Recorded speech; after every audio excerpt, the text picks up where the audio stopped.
Hi అండి. నమస్తే. ఈ క్లిప్పింగ్ చూడగానే మీ అందరికీ అర్థమైపోయి ఉంటుంది. ఈరోజు వీడియోలో గుత్తి వంకాయ కర్రీని ఎలా చేయాలో చూపించబోతున్నాను. ఈ కర్రీని చాలా రకాలుగా ప్రిపేర్ చేస్తూ ఉంటారండి. అయితే ఏదేమైనా సరే చివరకు మనకైతే టేస్ట్ మాత్రం సూపర్‌గా ఉండాలి. అటువంటి మంచి టేస్ట్ తోటి అలాగే ఫుల్ గ్రేవీ తోటి ఈ కర్రీని ఎలా ప్రిపేర్ చేయాలో చూద్దాం పదండి. దీనికోసం ముందుగా స్టవ్ ఆన్ చేసి ప్యాన్ పెట్టుకొని ఇందులో 2 ఎండుమిర్చి, 3, 4 స్పూన్ల వరకు వేరుశనగపప్పు, 4 లవంగాలు, 1 యాలుక, 2 దాల్చిన చెక్క వీటన్నిటిని మీడియం ఫ్లేమ్‌లో ఉంచి ఫ్రై చేసుకోవాలి.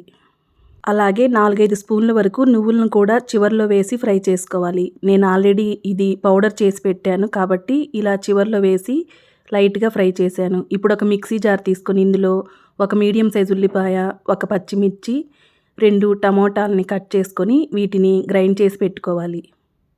ఇవి మెత్తగా గ్రైండ్ చేసుకున్న తర్వాత ఈలోపు మనం ఫ్రై చేసుకున్నటువంటి వేరుశనగపప్పు, నువ్వులు ఇవి కూడా చల్లారిపోయి ఉంటాయండి. వీటిని కూడా ఇలా మిక్సీ జార్లో తీసుకుని కొద్దిగా నీళ్లు పోసుకొని వీటిని గ్రైండ్ చేసుకోవాలి. ఇందులోనే కొద్దిగా నానబెట్టిన చింతపండును కూడా వేసుకొని గ్రైండ్ చేసుకోవాలి. ఇప్పుడు ఒక గిన్నెలో నీళ్లు పోసి ఇందులో 1 స్పూన్ ఉప్పు వేసుకోవాలి. లేతగా ఉండేటటువంటి వంకాయల్ని తీసుకొని ఇలా 4 భాగాలుగా కట్ చేసుకొని పుచ్చులేమీ లేకుండా చూసుకొని ఈ నీళ్ళల్లో వేసుకోవాలి. ఇప్పుడు స్టవ్ ఆన్ చేసి ఒక ప్యాన్ తీసుకొని ఇందులో 4 నుంచి 5 స్పూన్ల వరకు ఆయిల్ వేసుకోవాలి. ఆయిల్ కొద్దిగా హీట్ అయిన తర్వాత మనం కట్ చేసినటువంటి వంకాయల్ని వీటిలో వేసుకొని ఫ్రై చేసుకోవాలి. ఇవి మెత్తబడి ఫ్రై అయ్యేంత వరకు మనం మధ్య మధ్యలో కలుపుకుంటూ ఇలాగా ఫ్రై చేసుకోవాలి. ఇవి ఫ్రై అయిన తర్వాత వీటిని ఒక ప్లేట్లో తీసుకొని పక్కన పెట్టుకోవాలి. ఇప్పుడు ఇదే ప్యాన్లో మనము తిరగమాత గింజల్ని కొద్దిగా వేసుకొని ఇందులో మనం గ్రైండ్ చేసి పెట్టుకున్నటువంటి టమోటా ఉల్లిపాయ పేస్ట్ని వేసి ఫ్రై చేసుకోవాలి. వీటిని మనము పచ్చివే వేసాం కాబట్టి వీటిని బాగా ఫ్రై చేసుకోవాలి. ఇవి బాగా ఫ్రై అయ్యాయి అని తెలియాలంటే మనకి ఇలా ఆయిల్ అనేది సైడ్కి వస్తుంది. అప్పుడు ఇందులో రుచికి సరిపడినంత ఉప్పు, కొద్దిగా పసుపు, రుచికి సరిపడినంత కారం కూడా వేసుకొని వీటిని కూడా ఒకసారి మిక్స్ చేసుకోవాలి. మనం ఆల్రెడీ పేస్ట్ చేసేటప్పుడు పచ్చిమిర్చి, ఎండుమిర్చి వేసాం కాబట్టి కారం చూసి వేసుకోండి. ఇప్పుడు ఇందులో మనం ప్రిపేర్ చేసి పెట్టుకున్నటువంటి ఇంకొక పేస్ట్ని కూడా ఇందులోనే వేసుకొని వీటిని కూడా బాగా ఫ్రై చేసుకోవాలి. ఈ పేస్ట్ వేసిన తర్వాత అడుగంటకుండా మనము ఇలా కలుపుకుంటూ ఫ్రై చేసుకోవాలి. ఇది కొద్దిగా ఫ్రై అయిన తర్వాత ఇందులోకి 1/2 టీ స్పూను ధనియాల పౌడరు, 1/2 టీ స్పూను జీలకర్ర పౌడరు, అలాగే 1/2 టీ స్పూన్ వరకు గరం మసాలా వేసి వీటన్నిటిని ఒకసారి మిక్స్ చేసుకోవాలి. ఇందులోనే కొద్దిగా కరివేపాకును కూడా వేసుకొని వీటన్నిటిని ఒకసారి బాగా కలుపుకోవాలి. ఈ మసాలా అంతా బాగా ఫ్రై అయిన తర్వాత ఇందులోకి మనం ఫ్రై చేసి పెట్టుకున్నటువంటి వంకాయల్ని ఇందులో వేసుకోవాలి.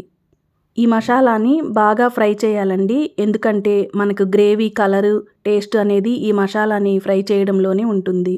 వంకాయలు వేసిన వెంటనే నీళ్లు పోయకుండా ఈ మసాలా అంతా ఈ వంకాయలకి పట్టే విధంగా ఒక 2 నిమిషాలు మూత పెట్టి ఉంచాలి.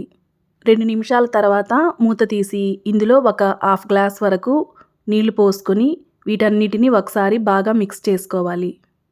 ఇలా మిక్స్ చేసుకున్న తర్వాత ఈ వంకాయలు ఇందులో ఉడకాలి కాబట్టి దీన్ని మనము మూత పెట్టుకొని 2 నుంచి 3 నిమిషాల వరకు ఉడికించుకోవాలండి. ఇలా ఉడికించడం వల్ల ఈ గ్రేవీ రుచి అనేది ఈ వంకాయ ముక్కలకి బాగా పడుతుందండి. ఇప్పుడు ఒకసారి ఉప్పు, కారం సరి చూసుకొని అవసరమైతే యాడ్ చేసుకొని మూత పెట్టేసుకోవాలి. ఇవి ఉడికేటప్పుడు మంటని మీడియం ఫ్లేమ్లో ఉంచుకోవాలండి. లేదంటే అడుగు మాడిపోతుంది. అవసరమైతే ఒకసారి మూత తీసి కలుపుకొని చూసుకోవచ్చు. ఇప్పుడు మనకి చిక్కటి గ్రేవీ వచ్చేసింది. అలాగే వంకాయ కూడా బాగా ఉడికిపోయింది కాబట్టి చివరగా కొత్తిమీర చల్లుకొని స్టవ్ ఆఫ్ చేసేయడమే. ఎంతో టేస్టీగా అలాగే మంచి గ్రేవీతోటి గుత్తి వంకాయ మసాలా కర్రీ రెడీ అయిపోయిందండి.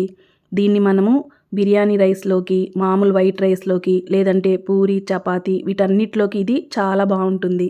వీడియో నచ్చితే లైక్ చేయండి, సబ్స్క్రైబ్ చేసుకోండి. Thank you for watching.